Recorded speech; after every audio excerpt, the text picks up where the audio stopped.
Hello dear students, Praveen உத்தரார்த்த ஸ்டூடெண்ட்ஸுக்கு third பேப்பரில் ஒரு நிபந்து பார்க்கலாம் ஸ்டூடெண்ட்ஸ். தேர்ட் பேப்பரில் ஃபஸ்ட்டு கொஸ்டினே உங்களுக்கு 15 மார்க் எஸ்ஏ 2 கேட்குறாங்க, 5 கொடுத்து 2 கேட்குறாங்க. அதில் வந்து எக்ஸ்பெக்டட் கொஸ்டின்ஸ் பார்க்கலாம். பேஜ் நம்பர் சரவணா கைடில் 455 அதில் இருக்கு பாருங்கள். சூர் சூர் துளசி சசி, சூர் சூர் துளசி சசி. இதில் வந்து ரூப்ரேகா குறிப்பு பட்டகம், பிரஸ்தாவனா முன்னுரை, விஷய பிரவேஷ் பொருளுரை, அதுக்கப்புறம் பின்னாடி வந்து உபசங்கார் 3 இருக்கும். மொத்தம் இது 1 2 உபசங்கார்னா முடிவுரை 3 இருக்கும். ஃபர்ஸ்ட் இதில் என்ன கொடுத்துருக்காங்க, இப்போ நிபந்துகார் பரிச்சை. அது நம்ம நிபந்துகார் என்னென்ன தலைப்பில் நம்ம எழுத போகிறோன்றது தான் இது ரூப்ரேகா.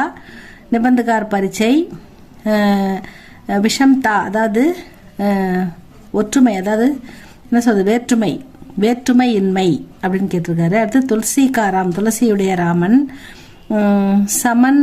சமன்வயத்தா அதாவது ஒற்றுமை, அதுக்கு அதாவது ஒருங்கிணைப்பு, அனைத்தையும் வந்து ஒருங்கிணைப்புன்னு எடுத்துக்கலாம். அதில் வாத்சல்ய கவி சூர்தாஸ் அதாவது காதல் கவிஞர், காதல் கவிதைகள் எழுதுறதுல சிறந்து வர்றதால வாத்சல்ய கவின்னு சொல்லியிருக்காங்க, காதல் கவிஞர். அதுக்கப்புறம் துல்னாத்மக் அத்தியன் அதாவது ஒப்புமை ஆராய்ச்சியாளர். ஒரு கவிதைக்கும் இன்னொரு கவிதைக்கும் வந்து ஒப்புமையிட்டு அதில் ஆராய்ச்சி பண்ணி அவருடைய விளக்கங்களை எழுதியிருக்காரு. அதனால் துல்னாத்மக்னா கம்பேர் பண்ணுறது, ஒற்றுமை ஆராய்ச்சியாளர், அத்தியன்னா ஒரு கட்டுரையாளர், ஆராய்ச்சி கட்டுரையாளர் அப்படின்னு கொடுத்துருக்காங்க.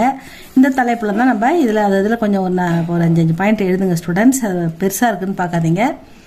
அடுத்த பேஜில் இருக்குது. பேஜ் நம்பர் 455 முடிஞ்சது. 456க்கு போகிறோம். இப்போது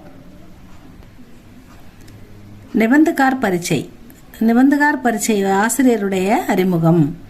बाबू गुलाब राय का जन्म उत्तर प्रदेश के इटावा में 1888 ईस्वी में हुआ. अदावद बाबू गुलाब राय का जन्मना बर्थ उत्तर प्रदेश इटावा में 1888 ईस्वी को हुआ. ईस्वीला பிறந்தாரு. उन्होंने MA LLB ஆதி உபாதியா प्राप्त किया. அவர் MA படிச்சிருக்காரு, LLBன்றது லாயர், வக்கீலுக்கு படிச்சிருக்காரு. அதுக்கப்புறம் அவருக்கு ஆக்ரா விஸ்வவித்யாலய், அவருக்கு ஆக்ரா யூனிவர்சிட்டி डीलिट உபாதி பிரதான डीलिट பட்டம் அளித்தது.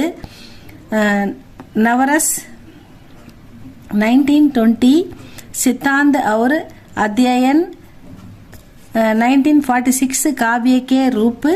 இதெல்லாம் வந்து அவர் எழுதின புத்தகங்கள். ஹிந்தி நாட்டக் விமர்ஷ்,